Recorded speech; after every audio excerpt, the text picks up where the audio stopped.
Bienvenue pour ce cours Théologos, prophète et prophétie. On est ensemble, alors en présentiel et aussi en live. On dit bonjour à toutes les personnes qui sont là. On a Sud Plaisance, oui, c'est Sébastien Sud Plaisance, on t'a reconnu, qui s'est aussi branché. Bonsoir à Sébastien, bonsoir à Charlotte, Justine, Lucie, Laetitia et bien d'autres qui sont en train de se brancher. Voilà, alors si derrière il y a un décor, normalement il y a la bibliothèque, il y a les livres, mais là vous voyez une sorte de tente. C'est pas la tente d'assignation, c'est juste qu'on est dans notre mois September Camp et que ce cours s'est installé au milieu de cette église en plein camp de jeunes, on va dire. Camp de rafraîchissement. Voilà, alors ce soir, prophète et prophétie, c'est une question qu'on me pose avec récurrence sur qu'est-ce que c'est une prophétie, qu'est-ce qui se passe le dimanche matin, pourquoi dans certaines églises ça se passe d'une manière, pourquoi dans d'autres ça se passe différemment, pourquoi il n'y a pas de prophétie dans certaines églises même. Il y a des églises même charismatiques, d'origine charismatique, comme les assemblées de Dieu. Certaines assemblées de Dieu, on n'a plus de prophétie dans certaines... voilà, et on peut se poser la question, pourquoi, comment. On peut aussi se poser la question sur le ministère de prophète. On va essayer de voir tout ça ensemble. On va faire ça en 2 heures. On coupera tout à l'heure pour faire une petite pause entre deux. Alors, je ne sais pas, je regarde Colline. Est-ce que le live s'arrêtera? On arrêtera le live? On prendra une deuxième partie ou pas? Oui, voilà, on prendra une deuxième partie. Restez connectés, même si on fait une pause tout à l'heure. Voilà, Franck Pianfetti qui s'est branché. Un prophète n'est pas un pro de la fête. Merci Franck pour ce petit jeu de mots qui restera éternel. Bonsoir Josie. Voilà, on est là. Alors, les questions qu'on se pose assez souvent, c'est quoi un prophète? On va essayer d'y répondre déjà ce soir. Alors, on va s'appuyer grandement sur la Bible.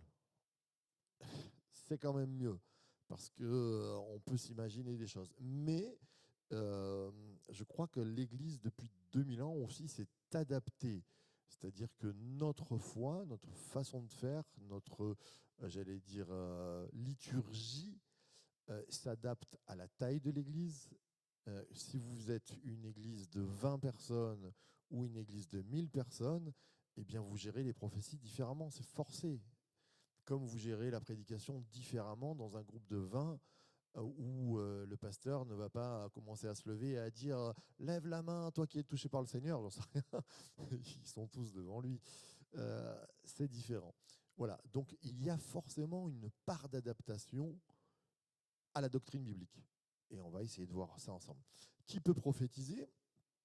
Ça aussi, c'est une question. Est-ce que tous peuvent prophétiser selon le souhait de Moïse, j'allais dire? Ou est-ce que c'est réservé à certains?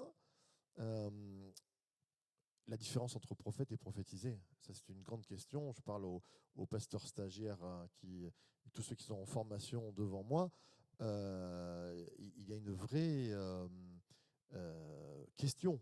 Est-ce que quelqu'un qui prophétise est forcément un prophète? Et est-ce qu'un prophète prophétise? On va voir ça ensemble. Comment recevoir une pensée de Dieu aussi?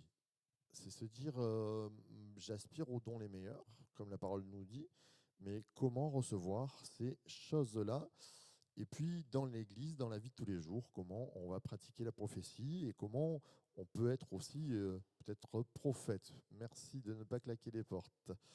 Voilà, on est rejoint par Enzo. On dit bonsoir à Enzo, à Mika. Oh là là, Mika le cousin d'Alexandra. Alors, il est où, lui? C'est très, très loin. À Pézenas, voilà. On a des gens de Pézenas ce soir qui sont avec nous. Soyez bénis. Allez, on avance. Alors, on commence par, c'est quoi un prophète?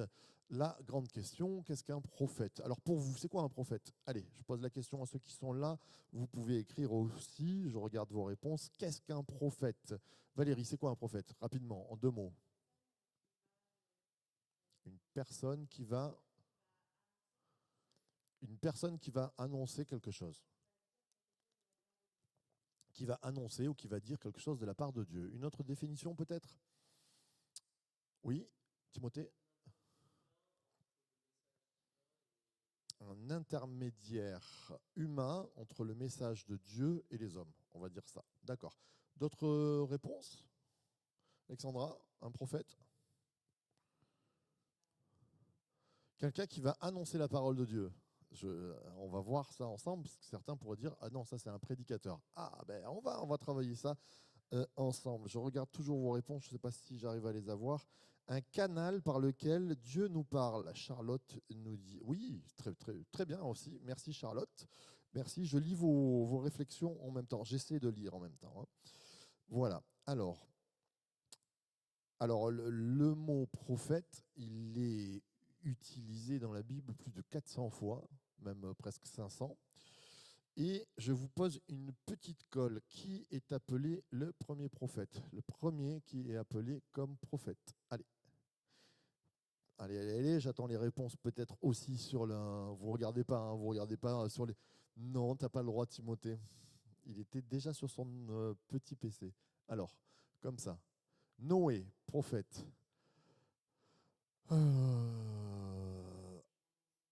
Oui, alors il annonce le déluge, mais il n'est pas appelé prophète par quelqu'un. Alors, allez, c'est une petite colle, hein, parce qu'on n'y pense pas du tout, je pense. Oui, c'est dans Genèse. Allez. Abraham, très bien, Colline. Un bon point pour Colline.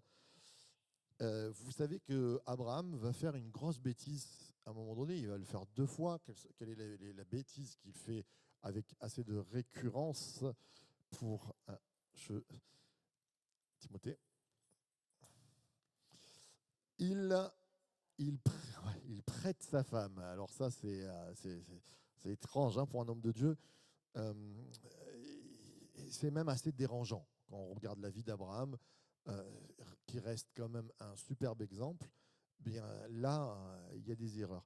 C'est intéressant aussi de se dire, je ne suis pas là pour excuser les erreurs des croyants, mais rappeler que tous les croyants sont des hommes et que tous les croyants sont, je ne dirais pas voués, mais que sur notre parcours, on peut faire des erreurs et que Dieu rattrape ces erreurs qui sont plus ou moins grandes, que nous restions toujours sur son regard de compassion. Alors, Abraham, on a Steve qui nous a rejoint. Bonsoir Steve. Alors, Abraham, il nous est dit, quand il va donner pour la 2e fois sa femme à Abimelech, Dieu va parler à Abimelech. Et c'est Dieu qui va parler et qui va dire, en Genèse 27, « Maintenant, rends la femme de cet homme, car il est prophète. Il priera pour toi et tu vivras. » Alors ça, c'est très intéressant parce que c'est Abraham qui fait la bêtise et Dieu dit d'Abraham à Abimelech, et tu ne touches pas, c'est un prophète, et d'ailleurs, il va prier pour toi et tu vivras. Drôle d'histoire. Mais le premier qui est appelé prophète, c'est bien notre cher Abraham. Donc Abraham est parmi les prophètes. Et là, mes chers amis, ça vient interpeller déjà notre façon de voir le prophète. Parce que moi, Abraham, je ne vois pas forcément prophétiser. Donc ça va nous aiguiller aussi sur une partie de la définition du prophète. C'est important. Alors dans l'Ancien Testament, c'est-à-dire dans l'Ancienne Alliance, le prophète se fait appeler, c'est le Navi, et le Nevi'im au pluriel, et je crois au féminin Nevia, ou Navia, mais je crois que c'est Nevia. Donc c'est le Navi et les Nevi'im, c'est les prophètes. Ce mot-là est intégré à l'Ancien Testament. Ce n'est même pas j'allais dire une option. Le mot prophète fait partie des 3 grandes parties de l'Ancien Testament. C'est-à-dire, vous prenez le Tanakh, vous prenez l'Ancien Testament, ce que lisent les Juifs, il est composé de 3 parties. La Torah, les 5 premiers livres, la loi qu'on appelle, et après vient les prophètes. Et le 3e, c'est les dvarim, les paroles, les écrits qui se positionnent là. Donc les prophètes, c'est la 2e partie, et c'est la partie la plus grosse de l'Ancien Testament qui parle de prophétisme. Donc c'est pas rien quand même pour les Juifs et même pour nous. Le ministère de prophète, alors certains vont me dire oui mais Marc ça c'est dans l'Ancien Testament, mais l'Ancien Testament n'est pas caduque et c'est là où il faut regarder dans sa globalité la Bible.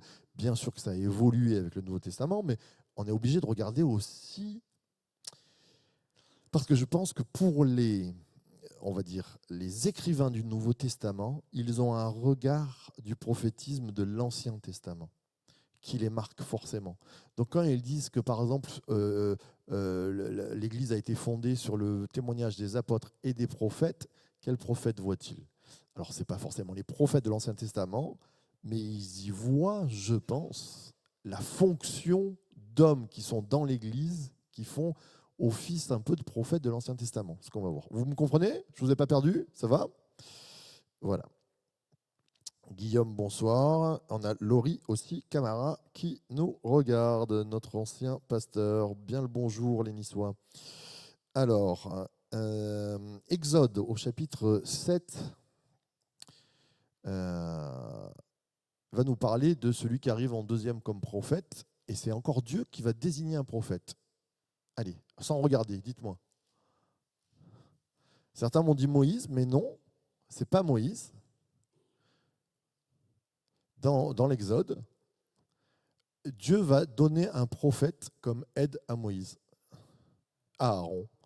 Et il nous est dit, l'Éternel dit à Moïse, voici je te fais Dieu pour Pharaon, et Aaron ton frère sera ton prophète. Intéressant. Est-ce que Aaron a prophétisé la fin des temps? Non.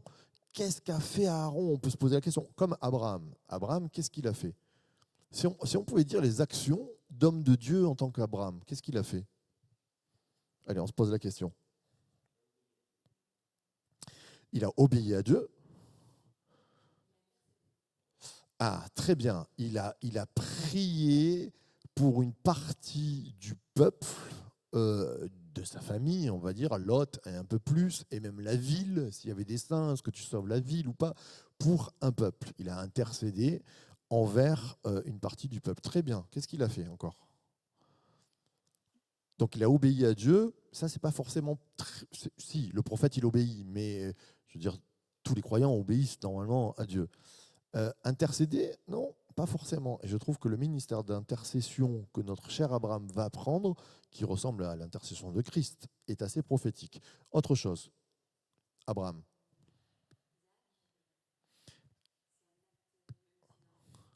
Ah ouais, alors j'y avais pas pensé, ça c'est très bien. Merci Alexandra. Le fait que Abraham va pour sacrifier Isaac, qui nous donne une image bien sûr christique absolue, c'est un peu une sorte de geste prophétique. Mais oui, enfin, c'est quand même Dieu qui lui demande.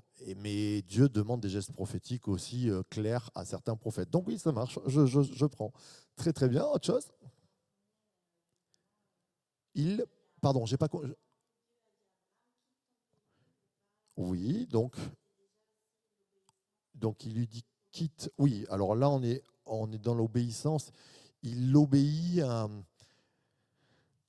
à une pensée divine. Alors est-ce que le geste de partir de Canaan est prophétique? Pourquoi pas? Ouais, allez, je prends. Autre chose? Quand il va sauver les peuples contre le roi de Sodome, il se lève. Alors je le verrai plus comme un roi là, comme un chef de guerre qui va se lever et qui secourt, mais en tout cas, il va faire lever un peuple pour le combat. Pas mal. Ce que je rajouterai, c'est que avant tout, il est témoin de Dieu sur la terre. Comprenez-moi bien, et ça, c'est prophétique. C'est-à-dire que avant Abraham, je pense que Dieu a dû se pencher sur des hommes en leur disant écoute, je suis avec toi, je veux faire de toi une grande nation, va-t'en de ton pays. Il y en a qui ont dû répondre non. Et lui, quand il se lève, il devient le représentant de Dieu. Et d'ailleurs, Abimelech va dire oh, attention, c'est un prophète. Le Dieu va dire à Abimelech c'est un prophète, il me représente. Ok. Pareil pour Aaron. Est-ce que vous êtes là? Aaron, il ne prophétise pas dans le sens d'avoir une vision. Il presque il ne prêche pas à Aaron, mais il va être la bouche de Moïse. Il va être la bouche de Dieu. Donc si on devait résumer, là, pour les deux premiers, eh bien, ce sont des représentants de Dieu. Ce sont des gens qui vont bien sûr faire des gestes, peut-être qui vont amener une sorte de geste prophétique. Et puis, ils vont parler de la part de Dieu. OK ? Puisque Aaron sera la bouche de Moïse. Hein. Et les paroles de Dieu dans la bouche de Moïse se diront par Aaron. C'est-à-dire en deux étapes. Voilà. Alors, on continue sur les prophètes. Bonsoir Marco, il y a Marco qui nous regarde. On est là, vous pouvez poser des questions. On est en live.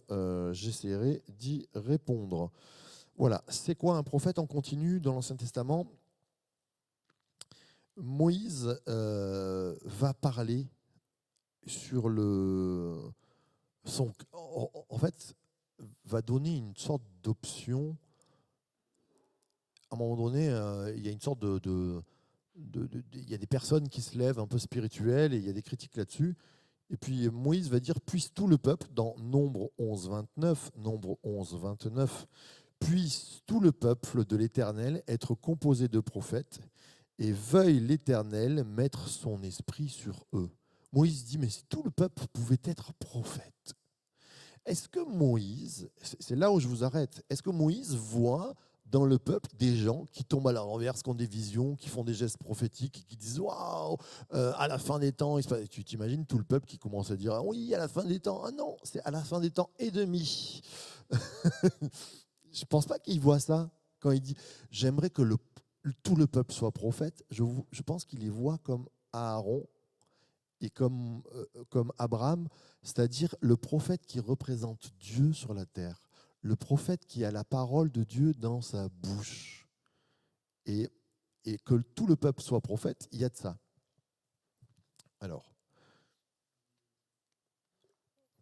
là-dessus, on peut se dire, mais ça c'est l'Ancien Testament, mais je pense que ça percute aussi dans nos vies. Je crois que celui qui reçoit des dons de prophétie et celui qui aspire à être prophète, on verra comment, mais il a de ça. Il est un représentant de Dieu. C'est pour ça, nous, le dimanche matin dans notre église, par exemple, quand quelqu'un veut donner une prophétie, on a un petit peu cadré ça parce que, pour moi, il doit être représentant de Dieu. C'est-à-dire qu'il a une position, il a une autorité, il a un témoignage. Il représente, il donne une parole de la part de Dieu, mais il doit, dans sa vie, être ce représentant-là. On ne se lève pas comme ça. Et c'est pour ça que autour de notre église et de notre liturgie, j'aime dire que on prend les prophètes s'approchent, ils sont reconnus par l'église, en tout cas ceux qui ont des dons de prophétie, et leurs témoignages sont reconnus. Voilà. On continue. Deutéronome 18, 18, c'est facile ça. Il nous dit « Je leur susciterai du milieu de leurs frères un prophète comme toi. Je mettrai mes paroles dans sa bouche. Il leur dira tout ce que je lui commanderai. » C'est Dieu qui parle et qui va préciser quelque chose encore plus. Le prophète, il a les paroles de Dieu dans sa bouche. Et là, c'est important parce que de suite, on voit bien sûr, ah oui, il a une vision des temps de l'avenir. Non. C'est-à-dire qu'il a quelqu'un pourrait dire la même chose, mais la puissance de l'Esprit de Dieu dans la bouche du prophète va faire que ses paroles ont une action. Et je crois qu'un prophète se reconnaît par le charisme qu'il donne. Il a un charisme. C'est-à-dire, des fois on dit, cette personne elle est charismatique, mais à la base, charismatique, ça vient de ce qui, dans les Bibles, il nous est donné un don. Il y a quelque chose qui est soufflé par l'Esprit et Dieu met ses paroles dans la bouche. Il y a donc un impact. Si vous prenez les prophètes dans l'Ancien Testament, ils sont impactants quand ils vont parler. Il y a des repentances. Regardez Jonas, je parle toujours de Jonas, plus grand revivaliste du monde entier, 3 jours, 120 000 personnes converties qui se tournent à Dieu. Extraordinaire. Il a une autorité dans sa bouche, même s'il n'a pas envie, même s'il n'est pas parfait et tout ce qu'on verra. D'accord ? Esther Goumari qui nous fait coucou. Bonsoir Esther. Si vous avez des questions, j'y réponds, je regarde. On avance. Vous avez des questions dans la salle, ça va pour l'instant? Juge 4, 4. Ah, de qui on va parler dans Juge? Y a-t-il un prophète ou une prophétesse? Déborah, bien sûr, une prophétesse. Dans ce temps-là, Déborah, prophétesse, femme de Lapidote, était juge en Israël. Donc Déborah, eh bien, il y a des femmes prophétesses. Ça, c'est intéressant de se le dire, de le noter. À un moment donné, quand je faisais mes cours, je regardais des définitions. Et à un moment donné, quelqu'un avait mis, voilà, un prophète, c'est un homme qui... Ouais, intéressant. C'est un homme ou une femme. Parce qu'il y a des prophétesses dans la parole de Dieu et dans le Nouveau Testament. Une question, Roman, rapidement.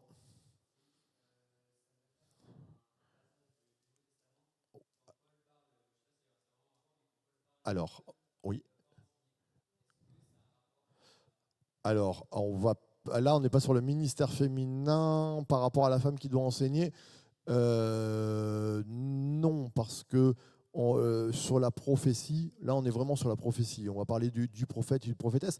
Bien que, allez, je rebondis sur ce que tu dis, il y aurait un argument à amener, c'est que le prophète dans l'Ancien Testament est quelqu'un qui amène quand même un enseignement. Donc, s'il y a des prophétesses, comment ce verset peut tenir par rapport à l'enseignement? C'est une bonne question, mais ça, on verra ça sur le cours qu'on a fait l'an dernier, mais qu'on n'a pas enregistré, sur le ministère féminin. Ce serait une trop longue partie ce soir pour y rentrer. En tout cas, on peut voir qu'il y a des prophétesses dans la parole de Dieu.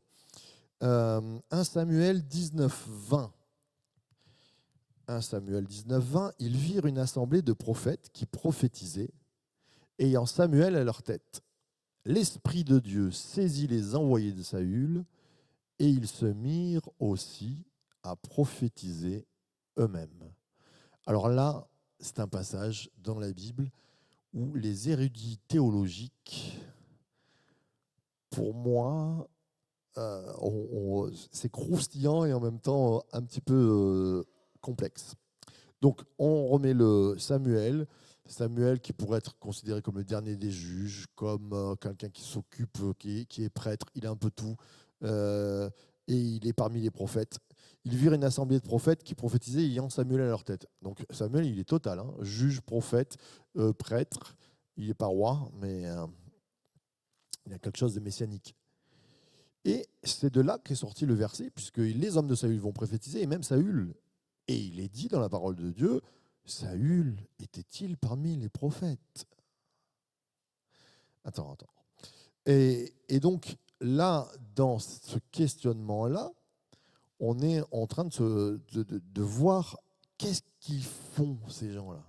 Et ça, c'est ma plus grande question par rapport à ce texte-là. C'est-à-dire que plusieurs fois, il nous est dit que Saül y croise, et puis ils se mettent tous à prophétiser ou à parler en prophète. Et je me suis dit, mais c'est quoi l'histoire? Vous vous rendez compte? Un groupe qui est là, qui se parle, et ils vont se dire quoi? En 2054, il y aura la fin du monde. Ah oui, mais en 2024, il y aura le corona. Est-ce qu'ils se lancent des prophéties, c'est-à-dire des visions de l'avenir? Non, je ne pense pas. Est-ce qu'ils se mettent à prêcher la parole d'une manière, mais est-ce que tous ensemble? C'est très étrange. Est-ce qu'ils se mettent à ils se mettent à prophétiser, à parler en prophète? On ne saura jamais ce qui s'est passé. Je n'oserais dire, aurait-il parlé en langue? Je ne sais pas. Mais il y a quelque chose de mystérieux, je trouve, sur ce passage.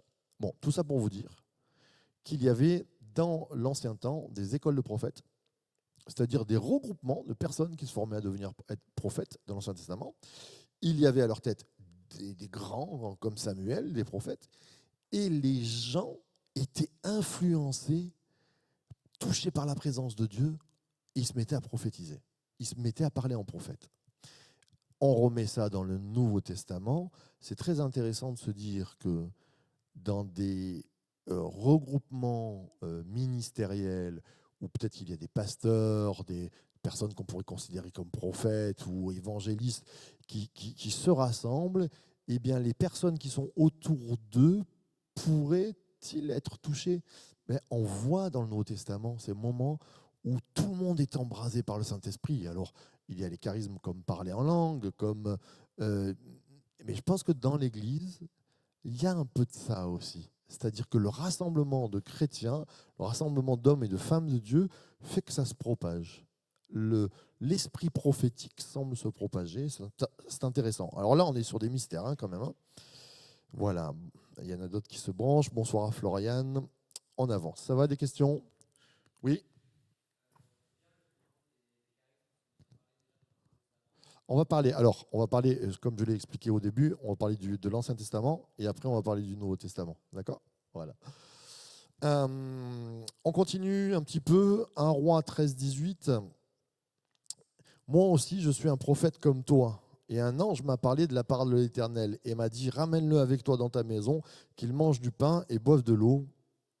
Il lui mentait. Cette histoire, c'est une histoire où un vrai prophète va annoncer la parole de Dieu et le Seigneur lui dit, tu ne retourneras pas par le même chemin.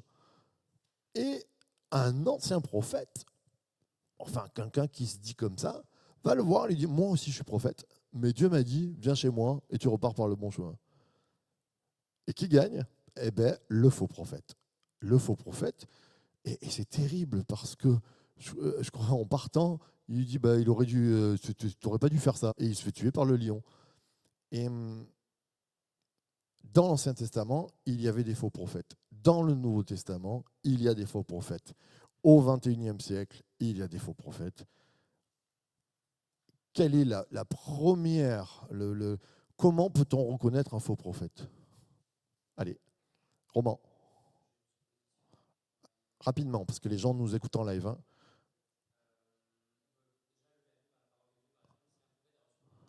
Alors, juste courtement, on ne peut pas faire de grands discours, tu n'as pas le micro, alors on le reconnaît comment, le faux prophète?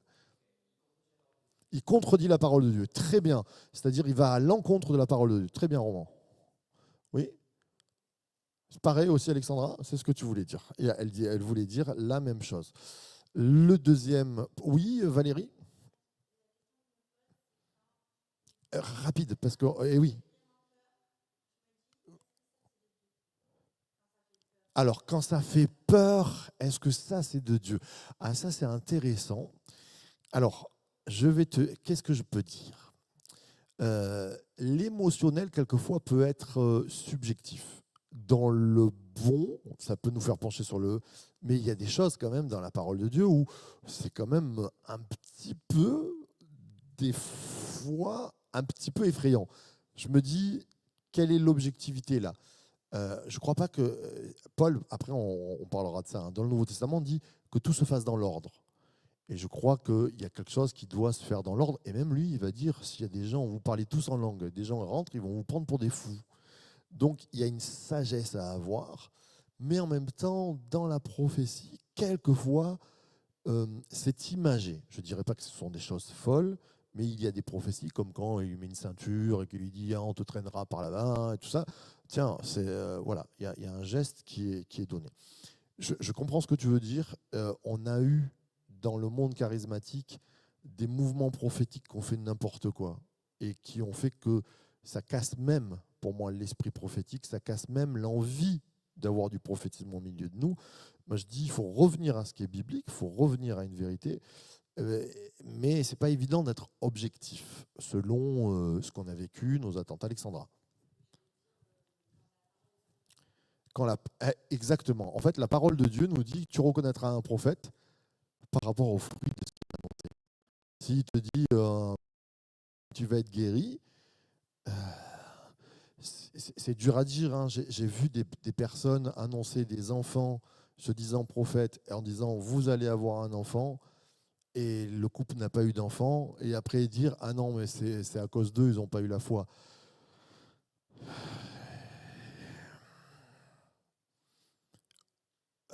Allez, je ne pousserai pas à faux prophète, je dirais au moins fausse prophétie ou prophétie totalement à côté. Voilà, j'ai des questions, je crois. Lorsque ce n'est pas biblique, c'est bien Sébastien, tout à fait. Un faux prophète ne s'appuie pas sur la Bible, c'est bien Laetitia. Ces paroles ne sont pas en accord avec la parole, mais ils sont bons, ils sont tous, ils répondent. Charlotte, bravo. Et Sandrine, très bien, on peut découvrir un arbre à ses fruits, c'est ce qu'on disait. Voilà, vous êtes super bon en live. Incohérence avec les enseignements bibliques, Esther. Très très bien. Oui, Timothée. Mais c'est fabuleux ce que tu viens de dire. Surtout dans le Nouveau Testament, le prophète n'est pas reconnu par les anciens. C'est-à-dire qu'à un moment donné, il y a aussi une reconnaissance. À quelque chose près, c'est que certains, comme Jérémie, ont été... ça a tellement mécontenté le roi qu'il a reconnu d'autres prophètes et il n'a pas pris Jérémie. Et dans des cas extrêmes où le peuple s'est perverti, le vrai prophète est pas très bien reconnu, on va dire. Mais c'est toujours compliqué parce que quelqu'un qui va se lever et un faux prophète va souvent dire « Ah mais moi je ne suis pas reconnu parce que les églises sont perverties ». Et il va jouer là-dessus. Le faux prophète va dire des fois ah, ils sont tous pervertis, ils ne me comprennent pas, je suis seul au monde, je suis un Jérémie, et voilà. Et d'autres qui vont avoir pignon sur rue avec des églises qui les reconnaissent vont aussi s'emballer et dire n'importe quoi. C'est compliqué. Donc je pense qu'on reconnaît l'arbre à son fruit. Et est-ce que c'est biblique? On a des bonnes bases là quand même. Merci. Enzo qui nous regarde. Bonsoir Enzo. Alors, un roi 18.4. Et lorsque Jézabel extermina les prophètes de l'Éternel, Abdias prit 100 prophètes qu'il cacha 50 par 50 dans une caverne et il les avait nourris de pain et d'eau. Merci Abdias, tu as sauvé des prophètes. Ce que je veux dire, c'est que le prophète, à un moment donné, va rencontrer une hostilité souvent de ce qui est satanique. Jézabel, c'est quand même une belle option satanique. Hein. Elle avait quelques options négatives. Et donc, je ne parle pas au sein de l'Église, je parle le cœur du message prophétique. Et je ne parle pas des visions, je ne parle pas des trucs bizarres, tout ça. Je parle de l'annonce de la parole, je parle d'être représentant de Dieu. Ça ne plaira jamais à Satan. Et ça va faire lever des contre-pouvoirs. Il faut y faire attention. Jérémie 14.15. C'est pourquoi ainsi parle l'Éternel sur les prophètes qui prophétisent en mon nom sans que je les ai envoyés et qu'ils disent il n'y aura pas dans ce pays ni épée ni famine. Ces prophètes périront par l'épée et par la famine. C'est Dieu qui annonce il y a des faux prophètes. Voilà, dans Jérémie 4.15, oh, c'est bien, c'est marqué derrière moi et tout. Bon, bravo. Voilà, on va s'appuyer sur les versets, juste dire il y a des faux prophètes et il y a des faux prophètes dans l'Ancien Testament comme dans le Nouveau. Donc on va essayer de résumer maintenant, avec tous les exemples qu'on a vus, qu'est-ce que ça peut être un prophète. Alors, un prophète, c'est une personne, un homme, une femme. Premièrement, les définitions que je vous donnerai, c'est appelé par Dieu pour le représenter sur terre. Il y a un appel divin. Quand vous regardez, par exemple, Ézéchiel, voici, je t'ai appelé, je fais ton front dur comme le diamant. Pareil pour Jérémie, Isaïe. Il y a des appels, quelquefois jeunes. Il y a des prophètes qui étaient vraiment jeunes. Ézéchiel, non, on pense qu'il avait 30 ans. Mais ils sont appelés à quelque chose de plus. Pourquoi je dis quelque chose de plus? Parce que Ézéchiel était déjà, qu'est-ce qu'il était? Il était prêtre. Ézéchiel est prêtre quand il est appelé. Il a déjà une fonction. Et Dieu fait de lui aussi un prophète.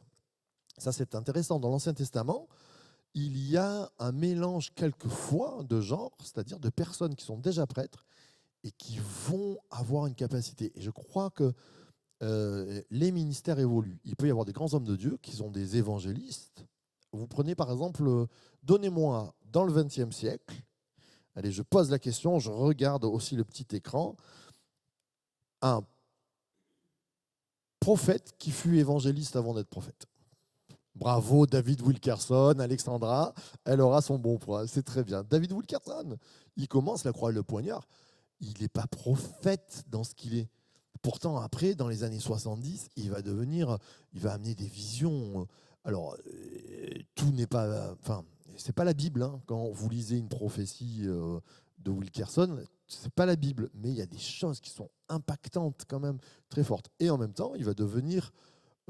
alors, est-ce qu'on pourrait dire apôtre? Parce qu'il va lever des églises, plusieurs églises. En tout cas, au moins...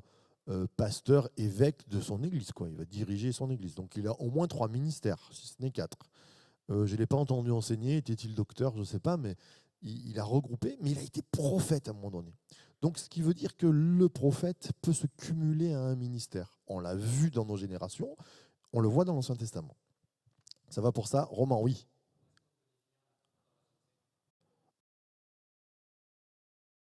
Mais voilà, et les ministères, on fera une autre fois peut-être, enfin, même on précisera. Allez, je fais court. La définition d'un apôtre, il y a deux choses. Il y a les apôtres du Seigneur, qui étaient 12, et qui n'a pas eu d'autres. Allez, on pourrait dire le 13e avec le 13e guerrier étant Paul, mais c'est eux qui ont fondé la doctrine biblique, s'appuyant sur Christ. Mais après, il y a des ministères d'apôtres. Nous croyons au ministère d'apôtres, c'est-à-dire, alors ils ne sont pas reconnus dans les assemblées de Dieu, mais pour moi, un apôtre, c'est quelqu'un qui va fonder et faire une expansion d'église, c'est-à-dire qu'il va créer, le missionnaire et l'évangéliste, ils vont créer, mais lui, il va créer, faire grandir et faire que cette église va encore implanter d'autres choses.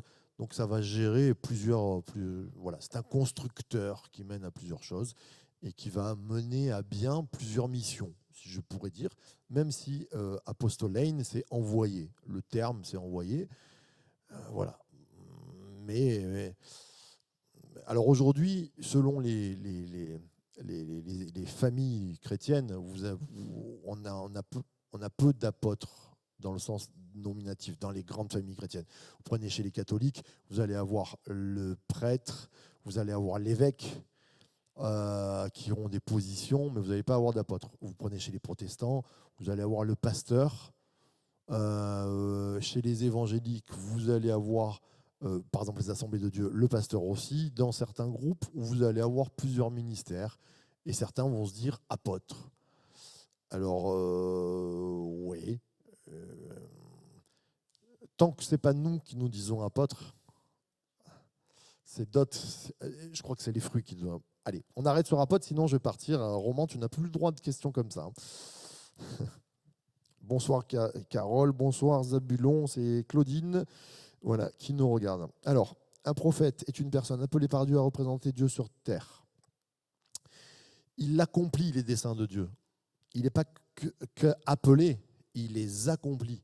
C'est quelqu'un qui va acter, qui va actionner, qui va accomplir les desseins que Dieu a pour lui. C'est très bien ce que tu as dit tout à l'heure, Valérie, sur le fait qu'à un moment donné, même si c'est Dieu qui a dit « va-t'en de ton pays », Abraham a accompli, je vous rappelle, Abraham, si vous regardez, il est appelé prophète par Dieu, il a accompli la volonté de Dieu. Et en accomplissant la volonté de Dieu, il devient représentant de Dieu, il devient ambassadeur. Le prophète, il a le peuple dans son cœur.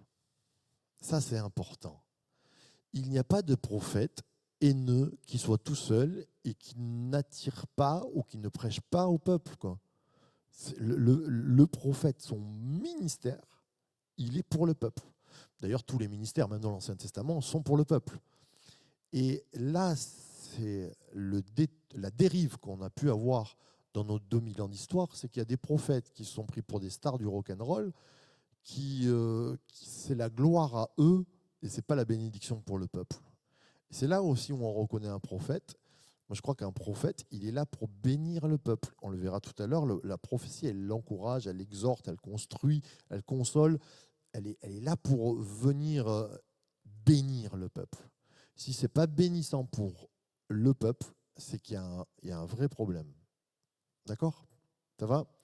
On peut le voir, Abraham qui intercède, mais on peut le voir sur tous les prophètes. Jérémie, il va mourir pour le peuple.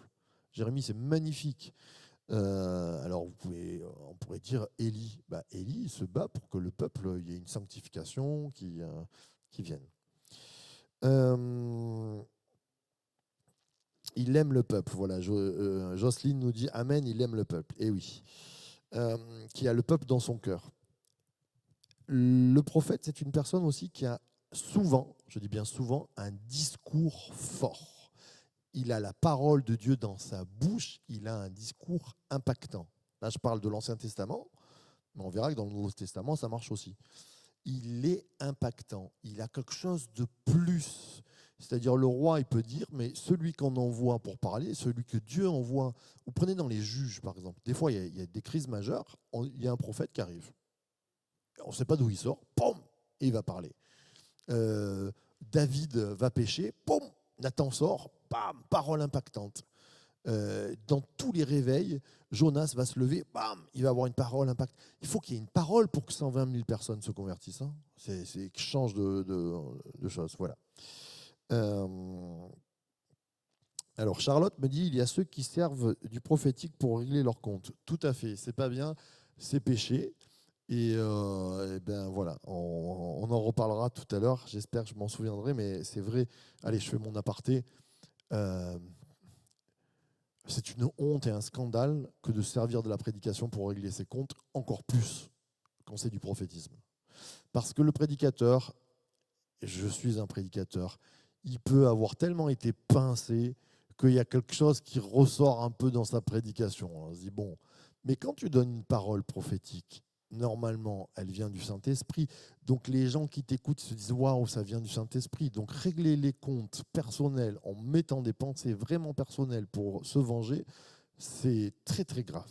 Très bien, Charlotte, de l'avoir dit. Il était un artisan de paix, nous dit notre cher Sébastien. Alors, oui et non. Je ne suis pas sûr que dans l'Ancien Testament, ils eussent été des artisans de paix, dans le sens où, oui, pour la communauté, ça devrait amener la paix. Mais quelquefois, Jézabel, elle n'était pas du tout contente, par exemple. Il y a des choses qui vont venir impacter. Oui, dans le Nouveau Testament, il est artisan de paix, Sébastien.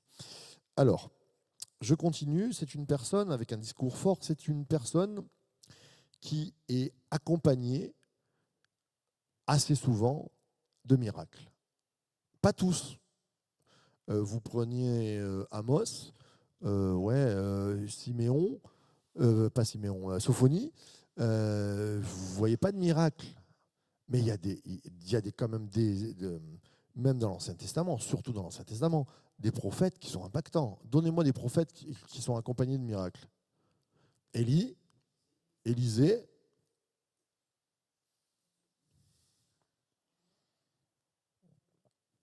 Alors, Daniel, Daniel, il ne se fait pas manger par les lions. C'est super impactant. Ouais. Tout à fait. Ils peuvent être accompagnés de miracles. Assez souvent, il y a quand même quelque chose de fort qui vient impacter, mais pas tous. Même les grands Ézéchiel, si je ne m'abuse, il n'y a pas de miracle. Voilà, ça va être une prophétie sur l'avenir. Lui, il va être plus. Le prophète, il peut avoir, je dis bien, il peut avoir des prévisions. Quand je dis prévision, c'est vision, prévision eschatologique, c'est-à-dire ce qui va parler de l'avenir. Souvent, c'est ce qu'on note nous en premier. Le prophète, c'est celui qui voit l'avenir, c'est le voyant, comme on disait dans l'Ancien Testament. Mais pas que. Et même dans l'Ancien Testament, ce n'est pas une majeure partie. Alors, bien sûr, quand on a un Ézéchiel qui nous fait 69 chapitres, 66 chapitres sur une vision, oui, bien sûr. Mais si vous prenez Jonas, pas de vision. Élie, pas de vision. Élisée, pas de vision. Il y en a beaucoup qui sont considérés comme puissants, comme grands prophètes, qui n'ont pas forcément de vision. Daniel, vision, oui, je suis d'accord avec vous. Ça dépend. Et c'est pour ça que je vous dis, le ministère dans sa globalité de l'Ancien Testament prophétique, il y en a qui ça tourne un peu plus prédicateur, il y en a qui ça tourne un peu plus miraculeux, il y en a qui ça tourne un peu plus vision, et on a un panel, mais ils sont rarement tout ensemble. Ézéchiel, il n'a pas de miracle. Jonas, il n'a pas de miracle. Mais voilà, il a un miracle en sortant du poisson, bien sûr. Élie, il n'a pas de prévision. Voilà. OK là-dessus. Comme je disais tout à l'heure, certains ont plusieurs casquettes. Ézéchiel, prêtre et prophète. Samuel, il est un peu tout. Allez, il y en a un qui n'est... Il va le dire, je ne suis ni prophète, pourtant il est prophète, ni fils de prophète. Et pourtant il va prophétiser. Alors c'est qui? Non, c'est un petit. Allez. Amos. Exactement, Amos. Et Amos, qu'est-ce qu'il va dire? Il se présente comment? Non, il va dire je suis. Il va falloir lire sa Bible. je suis, je suis berger et cultivateur de. Allez. Il cultive quoi, Amos? Des arbres. Cultivateur de sycomore. C'est-à-dire que souvent, on faisait pour les fruits, on les fendait pour qu'ils puissent être comestibles. Je ne sais plus, enfin, c'était un truc. Donc, il est berger et cultivateur. C'est intéressant. C'est un petit peu, moi, je trouve, comme si un jour, un pasteur d'aujourd'hui disait bah, je suis ni prophète, ni apôtre, mais ce que je vous lis de la parole de Dieu, et bam, il annonce quelque chose de puissant, alors qu'il n'est que berger et quoi que ce soit. Voilà, il n'est pas un professionnel, il n'a pas été formé là-dessus, mais il va amener quelque chose de puissant. Ok? Amos. Ézéchiel, les ossements desséchés reprennent vie. Ce n'est pas un miracle. Non, Jocelyne. Ah, tu m'as piégé, Jocelyne. C'est une vision pour moi. C'est-à-dire, je ne pense pas qu'il y ait une vallée de Maccabée, d'ossements qui se soit levée là, et on a vu une armée partie derrière. Je pense que c'est une vision. Après, peut-être, voilà, c'est une vision prophétique d'un miracle qui se passe, on prêche là-dessus, tout ça, mais concrètement, il n'a pas vu des hommes qui sont venus manger avec lui et boire un coup après. Je pense. Mais à culpa si je me trompe. Allez, on continue. Oh, on a même des Parisiens qui nous regardent ce soir. Elisa qui est avec nous. Bonsoir Elisa. Alors, on continue. Ah oui, d'autres casquettes. Là, je viens de vous sortir cultivateur, berger, prêtre. Y a-t-il des prophètes qui sont autre chose que ça? Bien. Ah non, mais tu regardes les notes, toi. Colline, elle triche. Elle l'a dit, vous l'avez entendu, chef de guerre. Qui c'est qui est chef de guerre et prophète? David, est-ce qu'il peut être compté parmi les prophètes? Ouais, à un moment donné, il va dire des choses. Non, il y a plus clair que ça.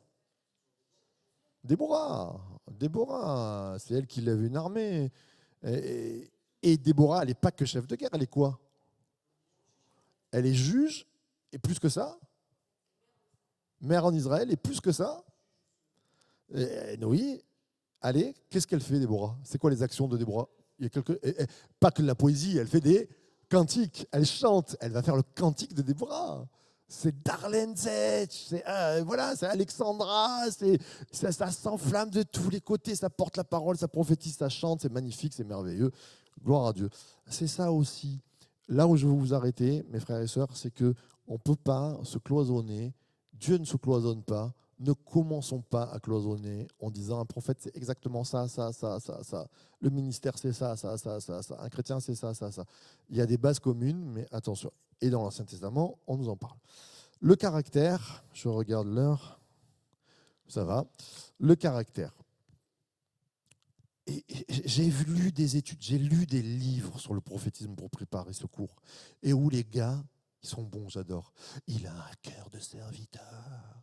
Le prophète, il est toujours obéissant. Le prophète, c'est un homme qui n'a pas peur. Il est rempli de courage. Ben, ils n'ont pas lu la Bible, ces gens. Mais bien sûr, c'est très compliqué de mettre un type de prophète. Jonas, il est obéissant. Okay, mais Jonas, il est rebelle. Dieu lui dit, tu pars à droite. Je dis, je vais à gauche, oui. Tu te dis, non. Et c'est pas de la peur, hein, c'est de la vraie rébellion. Il dit, non, je vais à gauche. Il est tellement rebelle qu'il en devient, excusez-moi l'expression, ne me jugez pas là-dessus, mais pour moi, je trouve qu'il est presque un peu suicidaire. Parce qu'ils vont dire, bon, ben, on tire au sort, celui qui rejette à l'eau, il dit, oui, c'est moi, j'ai péché, allez-y, jetez-moi à l'eau. C'est quoi ton histoire? C'est Jonas qui a fait le plus grand réveil. Je me dis, Seigneur, si tu arrives à te servir de Jonas, j'ai peut-être une chance que tu te serves de moi. Amen. Jonas, je trouve que, franchement, et le plus gros réveil, c'est avec lui. Il est obtus même. Quand il se fâche à cause du ricin. Il a tout le sale caractère d'un homme de 50 ans, je trouve. J'en ai 45, ça va. Le caractère des prophètes. Abraham, regardez comme il est quelquefois courageux. Il va aller chercher son neveu, il va faire la guerre, tout ça. Il arrive face au roi et il lui dit « Waouh, elle est canon cette fille !»« Ouais, c'est ma sœur. » C'est quoi ton histoire? 2 fois, il va nous faire ça. Il est courageux un jour, il n'est pas courageux l'autre. Pourtant, ça reste un prophète de Dieu. Élie. Élie, alors, Élie, c'est formidable aussi. Hein. Le gars, un jour, il va au ruisseau, il dit oui, les prophètes, ils sont face à lui. Il y en a 850, je crois. Il est prêt, il les tue tous, il est fort, tout ça. Jézabel se lève et dit toi, ah ouais, bah, je vais te faire passer à la guillotine. Oh, plus personne. Fort et faible en même temps. Il est solitaire. On a une personne solitaire quand même avec Élie. Vous avez d'autres qui sont ensemble, en groupe. Daniel, il n'est pas solitaire, par exemple. Vous avez vraiment 2 types de caractères différents. Et vous avez d'autres qui sont plus ou moins connus, plus ou moins équilibrés. On ne sait pas trop Nathan, comment il était, quoi. Mais ce que je veux dire, c'est que non, il n'y a pas un type, ça c'est un prophète. Ben, pas forcément.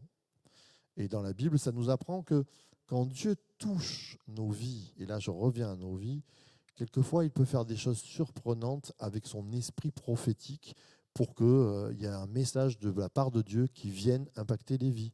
Et ce n'est pas forcément de quelqu'un qui est très éloquent, ou ce n'est pas forcément quelqu'un de très beau. Ça peut être quelqu'un de très beau et de très éloquent. Non, mais il faut le dire, parce que des fois on prend l'archétype, ah non, il ne faut vraiment pas qu'il soit beau. Ben, ouais, non, c'est pas ça. Il peut être beau comme il peut être pas beau, j'en sais rien. Mais Dieu utilise qui il veut, quand il veut, il l'appelle. Amen. Et je rebondis entre le prophétisme et je regarde s'il y a des questions. Je vois des amen, je vois partout, c'est bien. Il y a des mamaitem, tout ça. Avant de faire la pause, je reprends Jésus maintenant. On passe dans le Nouveau Testament. Vous savez que Jésus est appelé le prophète. Même le peuple va dire « Tu es le prophète de… » Ça rime un peu, Nazareth, prophète de Nazareth. Et il va prophétiser, notre cher Jésus. Quelle est une des plus belles prophéties qu'il fait? Un chapitre à nous donner. Pardon? Matthieu 24, Jérusalem, et Matthieu 24, c'est exceptionnel. Vous entendrez des bruits de guerre et il va prophétiser la fin des temps.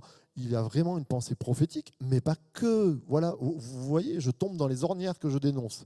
C'est-à-dire, je suis en train de dire, le ministère prophétique de Jésus, il est dans la vision. Non, il est prédicateur revivaliste. C'est-à-dire, quand il va porter la parole, c'est hyper impactant. C'est-à-dire, il amène une parole, tout le monde dit, mais personne n'a jamais parlé comme cet homme. C'est pile poil prophétique. En fait, les hommes de réveil dans l'Ancien Testament, les revivalistes, c'est les prophètes. Jésus est un prophète parce que c'est un revivaliste. Quand il est en train de parler, il n'est pas roi, il n'est pas prêtre, il est prophète à 2000%. Quand il fait des miracles, ce n'est pas les rois qui font les miracles, ce n'est pas les prêtres qui font les miracles, c'est les prophètes. Et nous, de suite, moi en premier, Matthieu 24, la vision, tout ça. Non, il est prédicateur, il est impactant.